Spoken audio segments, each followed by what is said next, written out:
মুর্শিদ আমার হুজুর ঈশা কি মহিমা জানে। ওরে বাবা, আমি তো প্রথমে মনে করছিলাম শিল্পী গোষ্ঠী।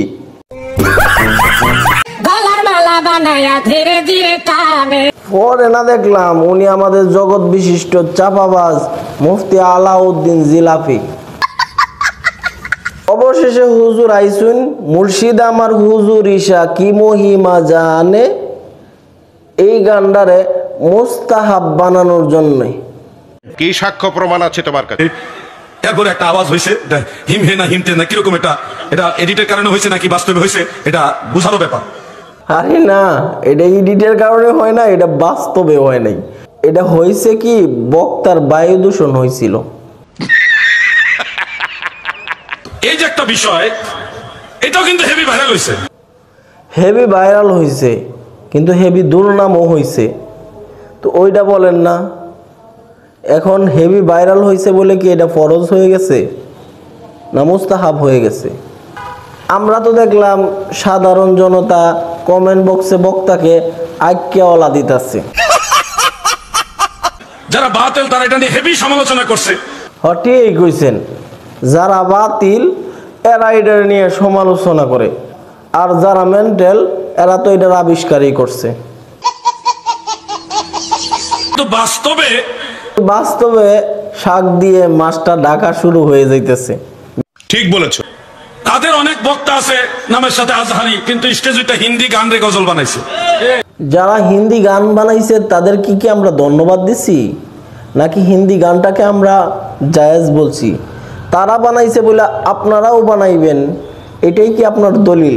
বাহ আলাউদ্দিন, বাহ, তোমার জিলাপিটা সেই। আপনারা নিজেরাই তো দাবি করেন আপনারা মদিনাওয়ালার আশেক, তো সুন্নতটা তো মদিনাওয়ালার কাছ থেকে নিবেন। আপনি মিজানুর রহমান আজহারির কাছ থেকে হিন্দি গানটা নিতে যান কেন? তাদের অনেক বক্তা আছে ঘন্টায় ঘন্টায় মেসেজ ড্রপ করে, এগুলো নিয়ে জীবনও কোনোদিন তারা সমালোচনা করে নাই। মেসেজ ড্রপ করা নিয়ে কেউ সমালোচনা করে নাই, আপনি হাসাইলেন। মানে চাপাবাজির তো একটা লিমিট থাকে। আপনি কি ফেসবুক ইউটিউবে দেখলেন না কি পরিমাণ সমালোচনা তাকে করা হয়েছে? মানে চাপাবাজির যদি নোবেল দেওয়া হইতো তাহলে সেটা আপনি যোগ্য ছিলেন। আচ্ছা চলুন এখন দেখা যাক, এই যে মুর্শিদ আমার হুজুর ঈশা গানটা, এই গানটা দুইজন সুন্নি বক্তা গাইছিল, যার কারণে পুরো বদনাম যায় সুন্নিদের উপর পড়তেছিল। এই বদনাম থেকে আলাউদ্দিন জিলাপি কিভাবে তাদেরকে রক্ষা করে, কি ব্যাখ্যা দেয়, সেই দিকেই যাই। শাহ বলতে একজন কামেল ব্যক্তি, যার মাজার হলো ব্রাহ্মণবাড়িয়ার কসবায়। হুজুর ঈশা কিন্তু সাধারণ ব্যক্তি না। আচ্ছা সংক্ষেপে বিষয়টা আমি বলি। একজন হুজুর ঈশা নামে ব্যক্তি ছিল, ব্রাহ্মণবাড়িয়া বাড়ি ছিল। সে রাতের বেলা নিজের পেট ফাইরা নারী বুড়ি যা আছে সব কিছু বাহির করতো, সেগুলোকে দৌত করত, দৌত করে আবার লাগাইয়া দিত। বুঝতে পারছেন? এটা বিশ্বাস করছেন আপনারা? আমি বিশ্বাস করি নাই। শুধু আমি না, বাংলাদেশে এরকম বহু আলেম আছে, তারাও এটাকে বিশ্বাস করে না।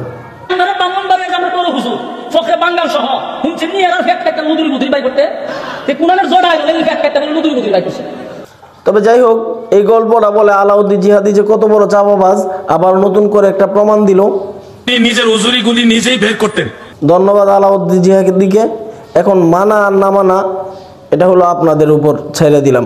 আমার কথা যদি বলেন এই কথাটা আমি বিশ্বাস করছি কিনা, তাহলে আমি বলবো যে আমি একদম বিশ্বাস করি নাই।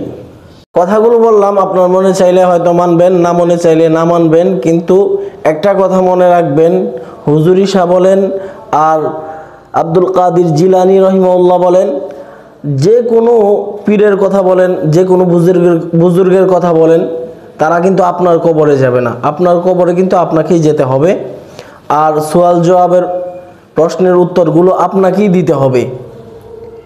কেউ আপনাকে রক্ষা করতে পারবে না, একমাত্র আপনার আমল আপনাকে রক্ষা করতে পারবে।